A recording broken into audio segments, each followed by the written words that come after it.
اللہ تعالیٰ نے جن چیزوں میں برکت کے بارے میں بتایا ہے وہیں تک خود کو محدود رکھنا چاہیے. مثال کے طور پر قرآن مجید باعث برکت ہے کیونکہ یہ کتاب ہدایت کا ذریعہ ہے، لیکن اس کے مقابلے میں کسی پتھر، درخت یا مزار کو باعث برکت سمجھنا شرک ہے. ترمذی کی روایت 2180 اور مسند احمد کی والیوم 5 پیج 218 پر دیکھ سکتے ہیں. تو برکت حاصل کرنے کے ذرائع کے حوالے سے ہم مزید ڈیٹیلز ابھی دیکھیں گے تبرکات کے ریفرنس سے. تیسری چیز ہے دھاگوں، چھلوں، کڑوں کو بلائیں اور مصائب دور کرنے کا ذریعہ سمجھنا. اگر بظاہر دیکھا جائے تو دھاگا شرک نہیں ہے، لیکن شرک تک لے جانے والا وسیلہ ہے جب آپ کسی دھاگے کے اندر یعنی یہ محسوس کریں گے کہ اس کے اندر بھلائی دینے کی قوت ہے یا خیر پہنچانے کی قوت ہے، تو ظاہر ہے شرک تک تو انسان پہنچ جاتا ہے. تو ایسی چیزوں سے اجتناب کا حکم ہے جس کی وجہ سے انسان شرک تک پہنچ جائے. تو دھاگوں، چھلوں، کڑوں کو بلائیں اور مصائب دور کرنے کا ذریعہ کیوں سمجھا جاتا ہے؟ ہر دور میں مصیبت زدہ انسان توہمات کا شکار ہو جاتے ہیں. جیسے آج کے دور میں قدیم دھاگوں، چھلوں اور کڑوں نے جدید شکلیں اختیار کر لیں. مثلا ایول آئی یعنی نظر بد کو دور کرنے کے لیے نیلے اور کالے رنگ کے مختلف شیڈز میں ایک آنکھ مختلف چیزوں پر بنائی گئی. ہمارے یہاں یہ ابھی احد ہائٹس کے اندر ایک شاپ ہے جس میں پوری شاپ ڈیکوریٹ کی ہوئی ہے، جہاں پر ایول آئی جو ہے ایک بڑی سی آنکھ بھی ٹانگ رکھی ہے، اور پھر اسی طرح سے مختلف چیزیں جن کے اوپر گلے میں لٹکانے والی بھی ایول آئی ہے کہ ایک آنکھ بنا کے یہاں لٹکا لو گویا آپ نظر بد سے محروم ہو گئے. کتنا احمق لگتا ہے انسان آنکھ لٹکا کے جاتا ہوا.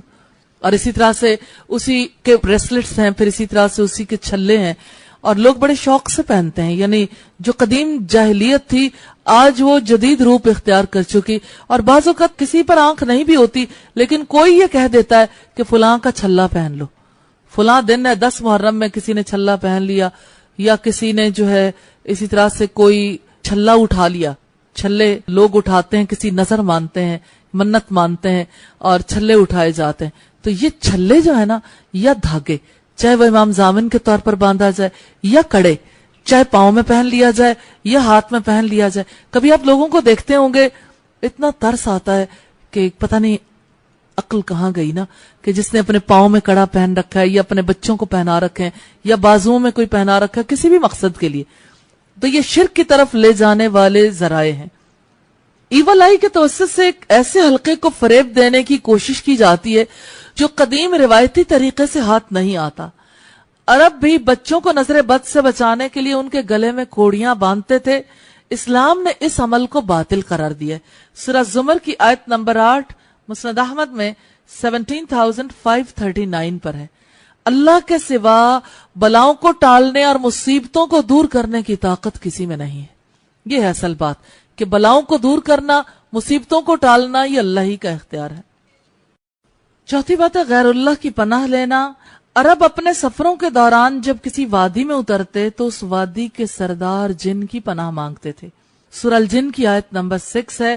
رسول اللہ صلی اللہ علیہ وسلم نے اللہ سے پناہ لینے کے لیے دعا سکھائی ہے.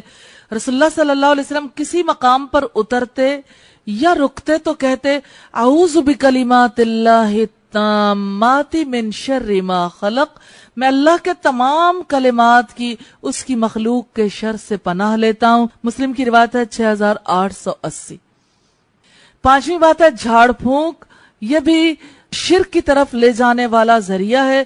جب کوئی کسی بیماری میں مبتلا ہوتا ہے اور بیماری لا علاج ہو جائے، یا بسا اوقات آغاز میں بھی کچھ لوگ اس کے لیے جھاڑ پھونک اور دم وغیرہ کا طریقہ اختیار کرتے ہیں. رسول اللہ نے نظر بد اور زہریلے جانوروں کے کاٹنے پر ایسے دم کی اجازت دی ہے جس میں شرک نہ پایا جاتا ہو. مسلم کی 5732 نمبر روایت سے پتا چلتا. چھٹی بات ہے نیک اعمال سے دنیا چاہنا. یہ بات ایک دفعہ پھر آ گئی نا، نیک اعمال سے دنیا چاہنا. دنیا کی حرص رکھنے والے مسلمان کو رسول اللہ صلی اللہ علیہ وسلم نے عبد الخمیسہ، عبد الدینار اور عبد الدرہم کہا ہے، یعنی دینار کا بندہ، درہم کا بندہ. بخاری کی روایت ہے 2886. جو لوگ اپنے نیک اعمال سے دنیا طلب کرتے ہیں ان کے لیے دنیا ہی سب کچھ ہو جاتی ہے، یوں وہ شرک میں مبتلا ہو جاتے ہیں. کچھ کام ایسے ہوتے ہیں نا کہ جو ڈائریکٹلی شرک نہیں ہوتے لیکن شرک کی طرف لے جانے والا ذریعہ بن جاتے ہیں.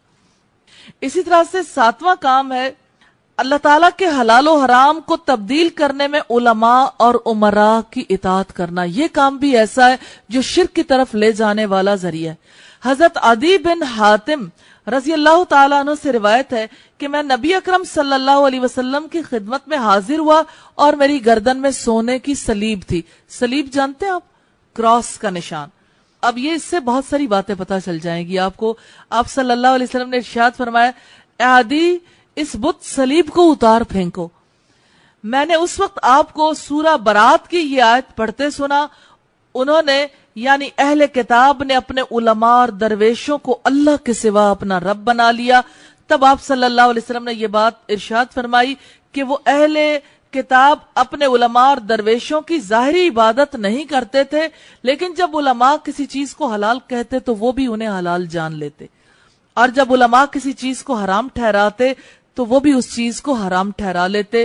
یہی مطلب ہے علماء کو اللہ کے سوا رب بنانے کا. ترمذی کی روایت ہے 3095. تو بات یہ ہے کہ اگر کوئی عالم ہے یا ولی ہے اللہ کی حرام کردہ کسی چیز کو حلال نہیں ٹھہرا سکتا اور اللہ کے حلال کردہ کو وہ حرام نہیں ٹھہرا سکتا. حلال و حرام کے اختیارات اللہ ہی کے پاس ہیں. یہ قرآن حکیم کی آیت ہے کہ انہوں نے اللہ کے سوا اپنے علماء اور درویشوں کو رب بنا لیا ہے. تو رب بنانا کیا ہے؟ یہ محمد رسول اللہ صلی اللہ علیہ وسلم نے خود وضاحت کی ہے کہ اگر وہ حلال ٹھہرائیں اس کو حلال ٹھہرا لینا، اگر وہ حرام ٹھہرائیں تو اس کو حرام ٹھہرا لینا. 8واں ذریعہ غیر اللہ پر بھروسے کا اظہار کرنا. اللہ رب العزت نے غزوہ احد میں شہید ہونے والوں کے بارے میں منافقین کا قول نقل کیا ہے کہ اگر وہ ہمارے پاس رہتے تو نہ مرتے اور نہ مارے جاتے. آل عمران کی آیت ہے 156. اس سے مراد یہ کہ میدان جنگ میں جانے کی وجہ سے موت آ گئی، وگرنہ اگر اپنے گھر میں ہوتے تو ہمارے ساتھ رہنے کی وجہ سے بچ جاتے. یہ شرک کی طرف لے جانے والا راستہ ہے. اسی لیے رب العزت نے اس سوچ کی اصلاح فرمائی ہے. فرمایا کہہ دو اگر تم اپنے گھروں میں بھی ہوتے تب بھی جن کا قتل ہونا لکھا گیا تھا تو وہ اپنے مقتل کی طرف ضرور نکل آتے. آل عمران کی آیت ہے 154. دنیا کا کوئی مقام ہو، کہیں کوئی اللہ کے سوا کسی کو سجدہ کرتا ہے وہ شرک. کسی سے نفع کی امید رکھتا ہے وہ شرک. کسی سے نقصان کی امید رکھتا ہے وہ شرک ہے. کسی کے نقصان سے بچنا چاہتا ہے اس لیے کوئی نذرانے پیش کرتا ہے، سب شرک ہے. اور یہ شرک اکبر ہے کسی کو سجدہ کرنا. اسی طرح سے آپ نے لکھا اگر کسی کے ہاتھ میں اللہ تعالیٰ کی طرف سے شفا ہو اور اس کی شفا کی وجہ سے کوئی بیماری دور ہو سکتی ہو اور اس کے لیے وہ شخص دم کیا ہوا پانی دے نہ دم کرے اور اس کے لیے وہ کسی قسم کا کوئی روپے یا پیسے نہیں لیتا تو کیا یہ بھی شرک ہے؟ آپ اس کی ابتدائی بات کی طرف دیکھیے گا. اگر کسی کے ہاتھ میں اللہ کی طرف سے شفا ہو، ڈاکٹر ہے کوئی، ڈاکٹر کے ہاتھ میں بھی شفا نہیں، آپ نے اللہ کے مقابلے میں شفا دینے کا جو اللہ کا فعل ہے، اللہ کی صفت ہے، اس کو کسی انسان کے اندر محسوس کیا کہ کسی انسان کے ہاتھ میں شفا ہے، تو انسان کے ہاتھ میں شفا نہیں ہے.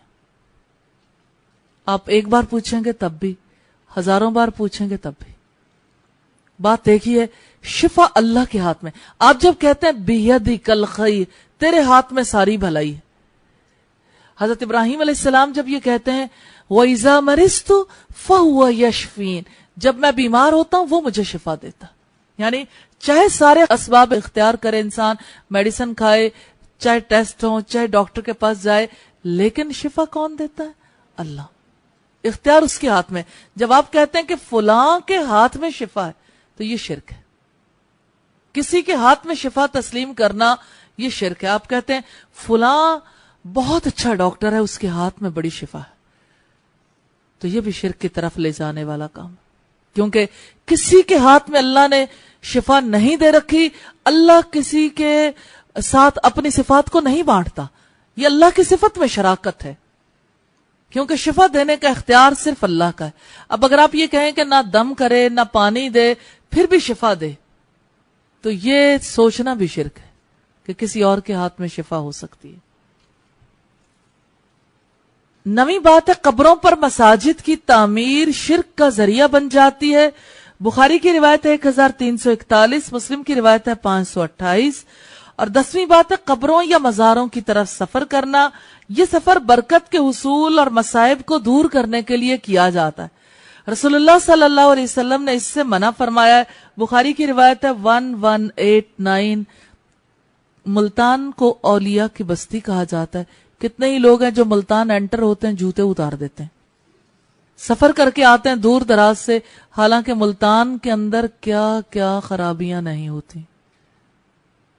تو یہ قبروں یا مزاروں کی طرف سفر کرنا, چاہے یہاں سے لے کے تو داتا دربار تک ہی چلے جائیں, سفر کرنا بھی شرک کی طرف لے جانے والا ذریعہ. اسی طرح سے شرکیہ مقامات پر عبادت کرنا. مجھ سے کسی نے سوال کیا کہ اچھا اگر ہم کسی دربار پر جائیں تو اللہ ہی کی عبادت کریں, لیکن وہاں کوئی جگہ مختص سے اگر عبادت کر لیں تو کیا یہ بھی عمل قابل گرفت ہے؟ تو دیکھیے کہ شرکیہ مقامات پر عبادت کرنا, جس جگہ پر کسی کی قبر یا بت ہو, ایسے مقام پر عبادت کی جائے تو اس مقام کی عظمت کا احساس انسان کے دل میں راسخ ہوتا ہے. دیکھنے والے بھی اسے اپنے لیے اچھا خیال کرتے ہیں, اس لیے ایسے مقامات پر عبادت سے روکا گیا ہے. ابو داؤد کی روایت ہے 3331. 12ویں بات ہے ناجائز وسیلہ بنانا. رب العزت کا ارشاد ہے یا ایھا الذین آمنوا اتقوا اللہ وابتغوا الیہ الوسیلہ. المائدہ کی آیت ہے 35. اے ایمان والو اللہ سے ڈر جاؤ اور اس کی طرف قرب کا ذریعہ تلاش کرو. ابن عباس رضی اللہ تعالیٰ عنہ نے فرمایا ہے کہ اس سے مراد نیک اعمال کر کے اللہ کا قرب حاصل کرو. ابن کثیر کی روایت ہے والیوم 2 ہے پیج 50. وسیلے کے معنی دو چیزوں کے درمیان واسطے کے بھی ہیں, اس لیے کئی لوگ غلط فہمی کا شکار ہو گئے. اس آیت میں اللہ تعالیٰ سے دعا کے لیے انہوں نے سمجھا کہ کسی نبی, ولی یا کسی بزرگ ہستی کا واسطہ ڈالا جائے, پھر دعا کی جائے کہ اللہ فلاں ہستی کے صدقے ہماری مشکلات دور فرما. یہ طریقہ درست نہیں ہے. اس لیے ضرورت اس امر کی ہے یہ دیکھیں کہ وسیلے سے کیا مراد ہے. وسیلہ عربی زبان کا لفظ ہے, اس سے مراد ایسا عمل ہے جس کے ذریعے رغبت کے ساتھ کسی کا قرب حاصل کیا جائے. جنت کے سب سے اعلیٰ مقام کو وسیلہ کہتے ہیں. دوسری بات ہے شریعت کی اصطلاح میں وسیلہ عبادت اور اعمال صالح کے ذریعے اللہ تعالیٰ کا قرب حاصل کرنا ہے, اس کی رضا کے تمام راستوں پر چل کر اسے خوش کرنا ہے تاکہ آخرت کی کامیابی نصیب ہو. وسیلہ وہ سبب ہے جس کے ذریعے وسیلہ چاہنے والا اللہ تعالیٰ کے قریب پہنچتا اور مقبول بارگاہ بنتا ہے. المائدہ 35. تیسری بات ہے قرآن و سنت میں یہ تعلیم دی گئی ہے کہ اللہ کا قرب حاصل کرنے کے لیے ان اعمال صالح کو وسیلہ بنائیں جن سے اللہ تعالیٰ راضی ہوتا ہے. عمل صالح وہ عمل ہے جو خالصتاً اللہ کی رضا کے لیے اس کے خوف کے تحت نبی صلی اللہ علیہ وسلم کے نقش قدم پر چلتے ہوئے کیا جائے. آل عمران کی آیت نمبر 31 سے ہمیں اس کا پتہ چلتا ہے. ذرا نوٹ کیجئے گا کہ اعمال صالح کو کیسے وسیلہ بناتے ہیں. ایسے اعمال جن سے اللہ راضی ہوتا ہے, یعنی کسی عمل سے یہ مطلوب ہو کہ اللہ راضی ہو جائے. دوسری بات کیا ہے, عمل صالح وہ ہے جو خالصتاً اللہ کی رضا کے لیے ہو, اسی کے خوف کے تحت ہو. یعنی کوئی عمل صالح تب بنتا ہے جب وہ اللہ کی خوشی کی خاطر ہو, جب وہ اللہ کے خوف کے تحت ہو اور نبی صلی اللہ علیہ وسلم کے نقش قدم پر چلتے ہوئے کیا جائے. یعنی اس عمل کو انجام دینے کا طریقہ وہ ہے جو اللہ کے رسول صلی اللہ علیہ وسلم کا ہے. تو اب آپ دیکھیے گا وسیلہ کون سا بنایا جا سکتا ہے اور کس مقصد کے لیے بنایا جا سکتا ہے. پہلے ہم مقصد دیکھیں گے. مقصد کیا ہے؟ دنیا نہیں ہے, یہ ذہن میں رکھے گا, یہیں سے شیطان حاوی آتا ہے. وسیلہ کیوں بنایا جا سکتا ہے؟ اللہ کا قرب حاصل کرنے کے لیے. اصل مقصد ہے وصل جو ہے نا, واو سین لام سے بھی ہے, واو سواد لام سے بھی ہے. جیسے وصل سے ہماری زبان میں الفاظ ہیں خط موصول ہوا, موصول ہونا یعنی مل گیا, ایصال ثواب یعنی ثواب پہنچ گیا, یا اسی طرح سے متصل ہونا جڑے ہوئے ہونا, وصول کرنا یعنی لے لینا. تو یہ جو ہے وسیلہ، اس سے مراد ہے اللہ تک پہنچانے کا ذریعہ. کلیئر ہو گئی بات؟ اللہ کے قرب کا ذریعہ. تو اللہ کے قرب کا ذریعہ کون سا ہے؟ عمل صالح. اب دیکھیں یہ قرب کا ذریعہ ہے نا، پہنچا رہے ہیں. مثال کے طور پر نماز اللہ کے قرب کا ذریعہ ہے، سجدہ اللہ کے قرب کا ذریعہ. وسجد وقترب، سجدہ کرو اور قریب ہو جاؤ. تو اعمال صالح اللہ کے قریب پہنچانے کا ذریعہ ہے. لیکن کب عمل صالح کون سا عمل ہے؟ ہر وہ عمل جو اللہ کی رضا کے لیے انجام دیا جائے، اللہ کے خوف کے تحت انجام دیا جائے، اور نبی صلی اللہ علیہ وسلم کے طریقے کے مطابق. کوئی عمل اگر اللہ کی رضا کے لیے کیا جائے، اگر اللہ کے خوف کے تحت کیا جائے، لیکن نبی صلی اللہ علیہ وسلم کی سنت کے مطابق نہیں ہے، قابل قبول نہیں. مثلا نماز ہے، اگر اسے اپنی مرضی یا کسی اور کی مرضی کے مطابق انجام دیا جائے، نماز بہت افضل عمل ہے. اگر وہ نماز اللہ کے رسول کے طریقے کے مطابق نہیں ہے، قابل قبول نہیں ہے. صدقہ دینا کتنا افضل عمل ہے. اسی طرح سے باقی اعمال ہیں. دو باتیں ذہن میں رکھیے گا، اللہ کی رضا اور اللہ کا خوف. دوسری بات ہے نبی صلی اللہ علیہ وسلم کا طریقہ. تب وہ عمل صالح بنتا ہے، ورنہ اسے عمل صالح نہیں کہا جا سکتا. مثلا رسول اللہ صلی اللہ علیہ وسلم نے نماز، روزے اور صدقے کے بارے میں وضاحت کی. آپ نے فرمایا من صلی یرائی فقد اشرک ومن صام یرائی فقد اشرک ومن تصدق یرائی فقد اشرک. جس نے دکھاوے کی نماز پڑھی اس نے شرک کیا. حالانکہ وہ نماز ہے لیکن دکھاوا شامل ہو گیا، یعنی لوگوں کے نظر میں اچھا مقام پالوں، یہ شرک ہے. جس نے دکھاوے کا روزہ رکھا اس نے شرک کیا، جس نے دکھاوے کا صدقہ کیا اس نے شرک کیا. نمبر ایک اللہ کی رضا، اللہ کی خوشی کی خاطر، کوئی اور مقصد شامل حال نہ ہو. جس وقت کوئی بھی اور مقصد آ جائے گا تو یہ شراکت ہے. اس کائنات میں انسان سے ایک ہی چیز مطلوب ہے کہ وہ اپنے جذبوں کو، اپنی ذات کو، اپنے ساری حیات کو اللہ کے سپرد کر دے. جو انسان کو دنیا کی زندگی میں اللہ کی مدد کی ضرورت ہوتی ہے، نبی صلی اللہ علیہ وسلم نے فرمایا تمہاری جوتی کا تسمہ بھی ٹوٹ جائے تو اللہ سے دعا کرو. تو صحابہ کرام چراغ بجھ جانے پر چھوٹے چھوٹے کاموں پر بھی اللہ ہی سے مدد طلب کرتے تھے. یہ مدد طلب کرنا ناجائز نہیں ہے، عین جائز ہے یہ، کیونکہ اللہ کے سوا کون ہے جو مدد کر سکتا ہو. تو اللہ سے مدد طلب کرنا یہ درست کام ہے. لیکن ایک کام انسان کرتا ہے لیکن عمل صالح کو انجام دیتا ہے، لیکن اس سے اللہ کی خوشی نہیں مطلوب، نبی صلی اللہ علیہ وسلم کا طریقہ بھی نہیں ہے، تو وہ عمل صالح نہیں رہتا، وہ اللہ کی قربت کا ذریعہ نہیں بنتا. اور اگر اللہ کی قربت مطلوب نہیں ہے تو کوئی نیک عمل انجام دیا جا رہا ہے، مثلا دنیا کی خاطر، تو دنیا کی خاطر جو نیک عمل انجام دیا جاتا ہے وہ اللہ کے یہاں قابل قبول نہیں ہے. یہ بھی شراکت ہے کہ نیک عمل سے اللہ کی خوشی عزیز نہیں ہے، اپنی خوشی عزیز ہے، اپنا مفاد عزیز ہے. نیک عمل کو جب بھی انجام دیں گے اللہ کی رضا کے لیے، اور اس کے لیے طریقہ محمد رسول اللہ صلی اللہ علیہ وسلم کا. یہ بات کلیئر ہے یا اس میں کوئی ابہام ہے؟ اگر آپ اس اصول کو یاد کر لینا، اللہ کی رضا اور اللہ کے خوف کے تحت نیک عمل کو انجام دیں گے اور رسول اللہ کے طریقے کے مطابق، تو وہ نیک عمل قرار پائے گا اور وہ اللہ کے قریب ہونے کا ذریعہ بنے گا.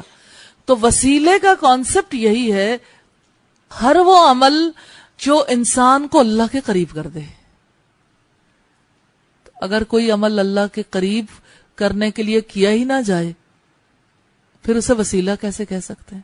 وسیلے کا تو مطلب ہی ہے کہ اللہ کے قرب کا ذریعہ تلاش کرنا، اور اگر اسے اللہ کی رضا مطلوب نہ ہو تو ظاہر ہے کہ ایسا عمل اللہ کے یہاں قابل قبول نہیں ہے.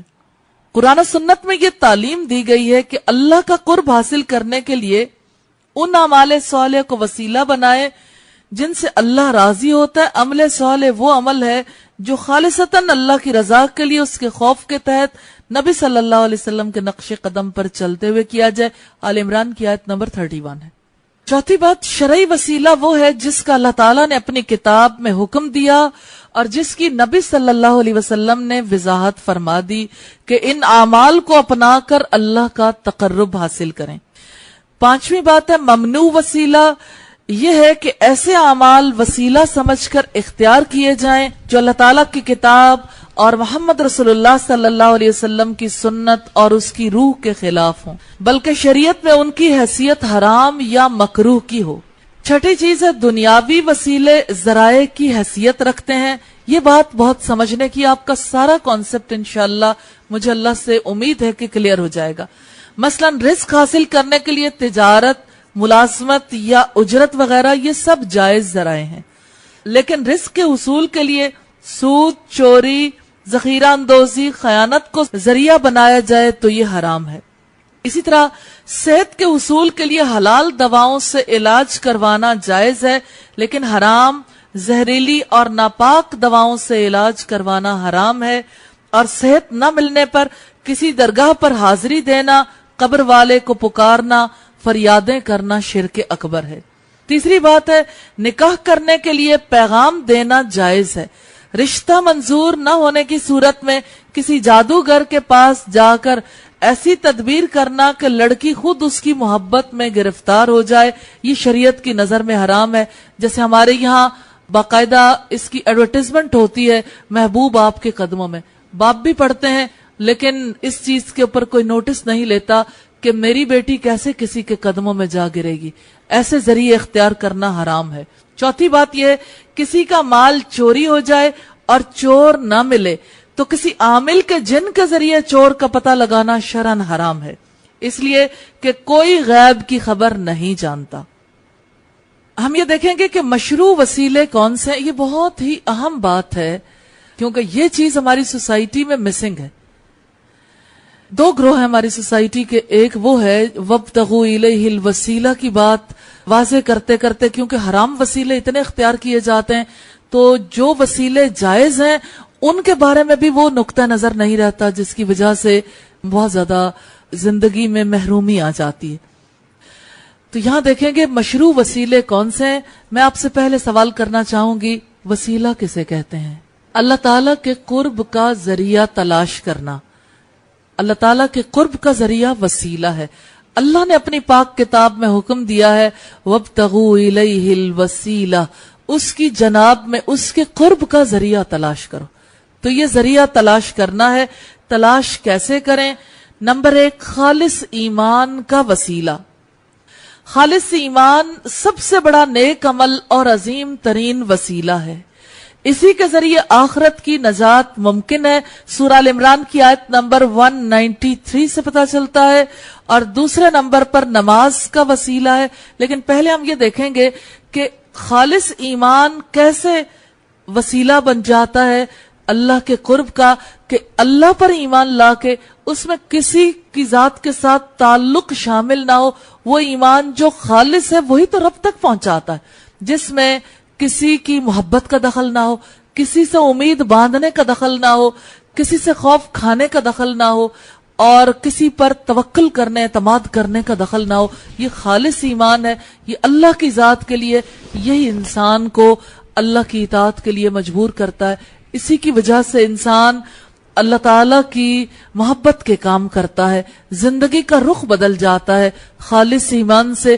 اللہ سے دعا ہے ہمیں خالص ایمان کا وسیلہ عطا کریں، اور اللہ تعالیٰ ہمیں توفیق عطا کریں کہ ہم ایمان کو خالص کرنے کے لیے کوششیں کرتے رہیں۔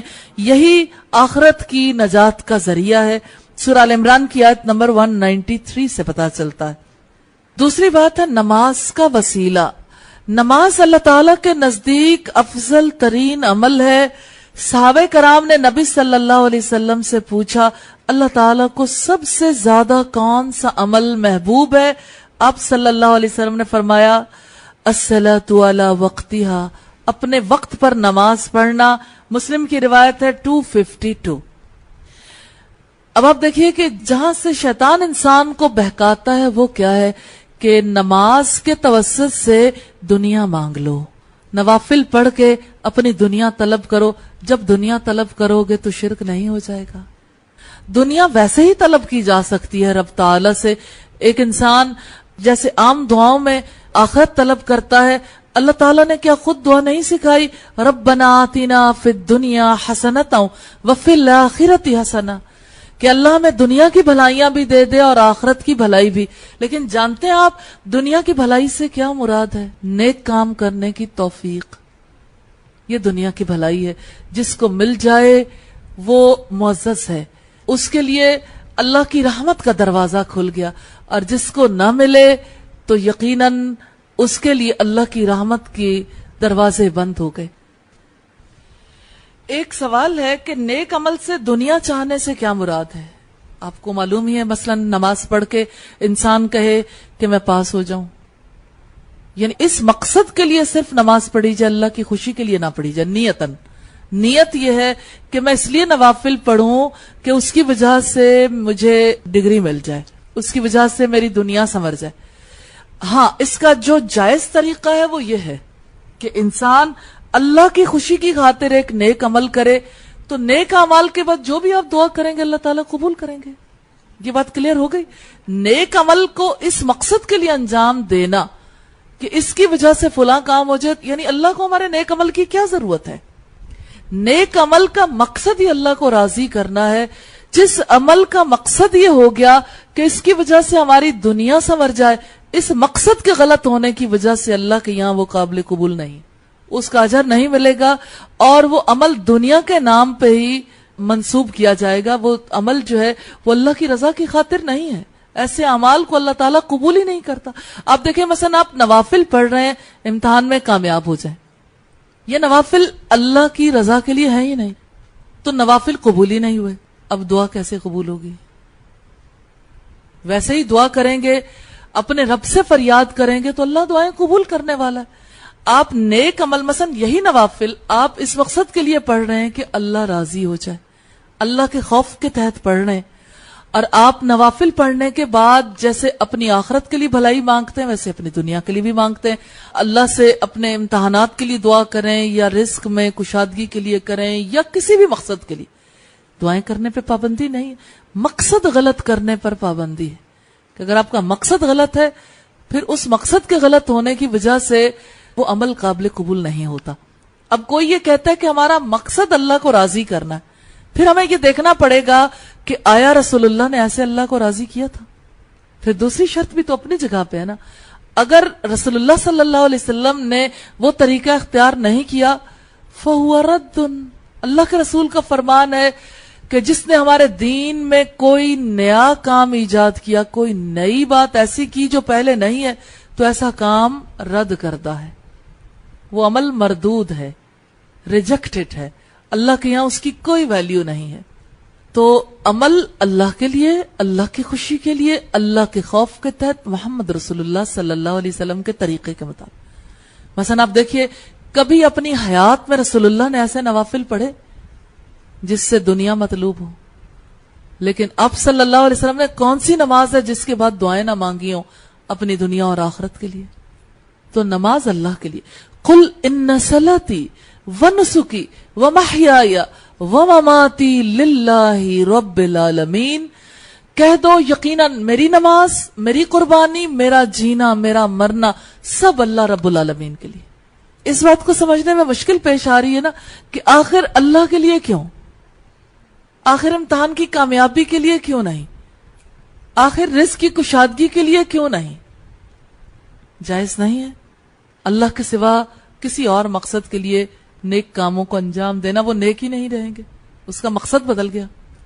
لیکن آپ کسی بھی نیک کام کو انجام دے کر اپنی دنیا و آخرت کی جتنی بھلائیاں کرنا چاہیں، جو اللہ کی خوشی کے لیے کیا، اب آپ جو کچھ بھی کرنا چاہیں آپ دعائیں کر سکتے ہیں، اس میں کوئی حرج کی بات نہیں ہے. ٹھیک ہے. تیسری بات دیکھیں گے روزے کا وسیلہ. روزہ اعلیٰ درجے کی عبادت اور بہترین وسیلہ ہے. ابو امامہ رضی اللہ تعالیٰ عنہ رسول اللہ کے پاس آئے اور کہا اللہ کے رسول صلی اللہ علیہ وسلم کوئی ایسا کام بتائیے کہ میں جنت میں داخل ہو جاؤں.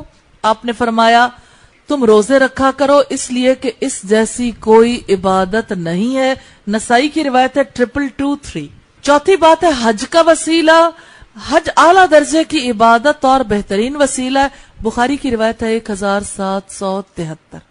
تو بات نماز کی ہو، روزے کی ہو، حج کی ہو، اعلیٰ درجے کے اعمال ہیں. اگر کوئی حج اس مقصد کے لیے کرتا ہے کہ میری دنیا کا فلاں کام پورا ہو جائے، وہ حج قبول نہیں ہوگا، کیونکہ رب تعالیٰ کا حکم ہے وَأَتِمُّ الْحَجَّ وَالْعُمْرَةَ لِلَّهِ، حج اور عمرے کو اللہ کے لیے پورا کرو. آپ کسی اور مقصد کے لیے یہ نہیں کرو گے. لیکن جس نوعیت کی بھی دعائیں کی جائیں، وہاں پہ کتنے مقامات ہیں جہاں دعائیں قبول ہوتی ہیں، جو جی چاہے دعا کرے، لیکن رخ قبلے کی طرف، اللہ کی طرف رہے. یہ بات سمجھ آئی ہے یا نہیں؟ پہلے مجھے یہ بتائیے، اتنی سی بات سمجھ آ گئی کہ جو نیک کام بھی انجام دینا ہے وہ فقط اللہ کی رضا کے لیے، اس کے خوف کے تحت، محمد رسول اللہ صلی اللہ علیہ وسلم کی سنت کے تحت کرنا. تو آپ کہتے ہیں کہ فلاں نیک عمل ہے، میں نے خالص اللہ کی رضا کے لیے کیا، لیکن ابھی دیکھنا ہوگا کہ رسول اللہ نے اپنی حیات میں ایسا کیا تھا، کیونکہ دین تو مکمل کر دیا گیا نا. اگر کیا تو درست ہے، اس طریقے سے کرنا درست ہے. میں یہ پوچھنا چاہ رہی تھی کہ دعائے حاجت جو ہے، نماز حاجت، وہ تو دنیا کے لیے بھی مانگی جاتی ہے، اس میں اللہ کی رضا کے مطابق، نبی کریم کے سنت کے مطابق پڑھی جاتی ہے، بٹ اس میں دنیا کی حاجت نہیں کر سکتے، دنیا طلب نہیں کی جا سکتی. دیکھیے، آپ جو بھی نماز پڑھیں، جو بھی روزہ رکھیں، حج کریں، آپ کوئی بھی نیک کام خالص اللہ کی رضا کے لیے سنت کے مطابق کر رہے ہیں. اب آپ کوئی بھی دعا کرنا چاہیں، آپ کے لیے کوئی حرج کی بات نہیں. جی، اس کا مقصد درست ہے، کوئی حرج کی بات نہیں. اللہ کی خوشی، اللہ کا خوف، نبی صلی اللہ علیہ وسلم کا طریقہ، کوئی حرج کی بات نہیں ہے. پانچواں ذریعہ اللہ کے قریب ہونے کا عمرے کا وسیلہ ہے.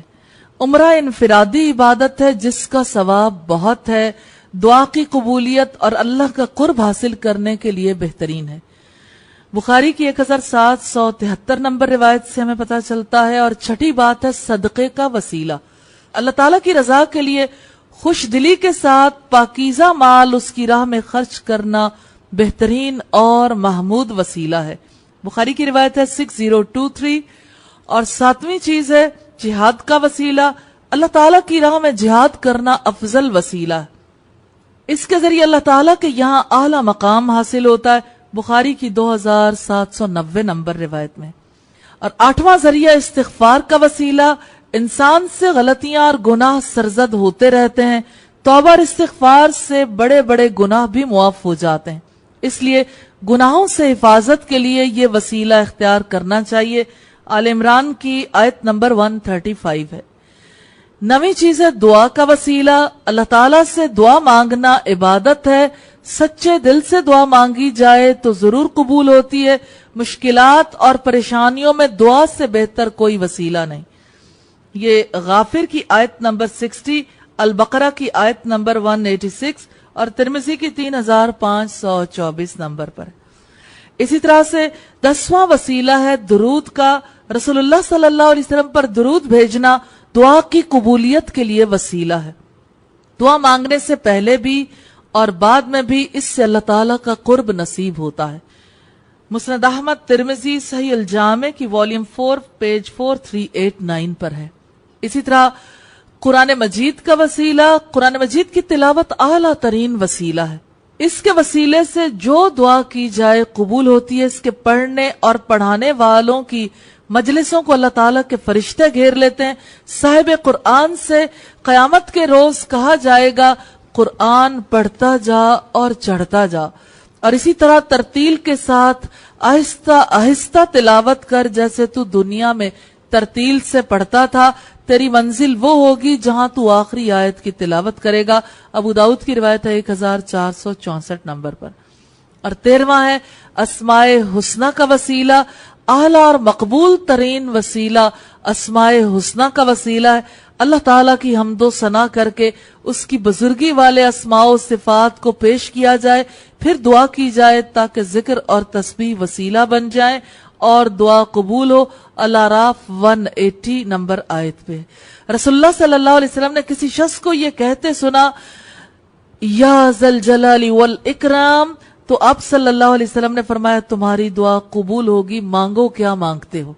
ترمذی کی روایت ہے 3527 نمبر پر. 14واں وسیلہ ہے مومن بھائی کی دعا کا وسیلہ. ایک مومن جب دوسرے مومن سے دعا کے لیے کہتا ہے کہ تم میرے لیے دعا کرو، اللہ مجھے صحت دے یا فلاں دعا پوری کرے، تو یہ دعا مشروع بھی ہے اور مقبول بھی. جب اللہ تعالیٰ چاہیں گے دعا پوری ہوگی. ترمذی کی روایت ہے 3562 نمبر پر.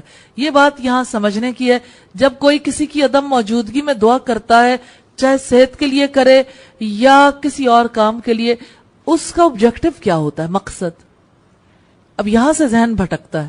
اس کا مقصد اگر یہ ہے کہ میں اپنے بھائی کے لیے دعا کروں گا, اللہ مجھ سے راضی ہو جائے گا, اللہ کی رضا اور اللہ کے خوف کے تحت دعا کی نبی صلی اللہ علیہ وسلم کا طریقہ ہے. نبی صلی اللہ علیہ وسلم بھی غیر موجودگی میں دعا کرتے تھے, تو ایسی دعا مانگنا مشروع ہے. تو اس میں بھی آپ دیکھیے مقصد کی بات کہیں بھی نہ نکلے. اگر کسی کا مقصد یہ نہیں ہے تو اگر وہ دعا صرف اس کی دنیا کے لیے کر رہا ہے کہ اس کی دنیا کی بھلائی ہو جائے تو ٹھیک ہے, دنیا کی بھلائی نصیب ہو جائے گی, لیکن اللہ کا قرب نصیب نہیں ہوگا. تو مومن بھائی کے لیے دعا کر کے بھی انسان کو رب کا قرب مطلوب ہونا چاہیے, کس طرح اللہ مجھ سے راضی ہو جائے. یہ بات کلیئر ہو گئی؟ ٹھیک, الحمدللہ. 15واں وسیلہ ہے نیک اعمال کا وسیلہ. خیر اور بھلائی کے کاموں سے اجر بھی ملتا ہے اور اس سے دعائیں بھی قبول ہوتی ہیں. بخاری کی روایت ہے والیوم 4 پیج 211 اور مسلم والیوم 7 پیج 44 پر. 16واں وسیلہ ہے گناہوں سے بچنے کا وسیلہ.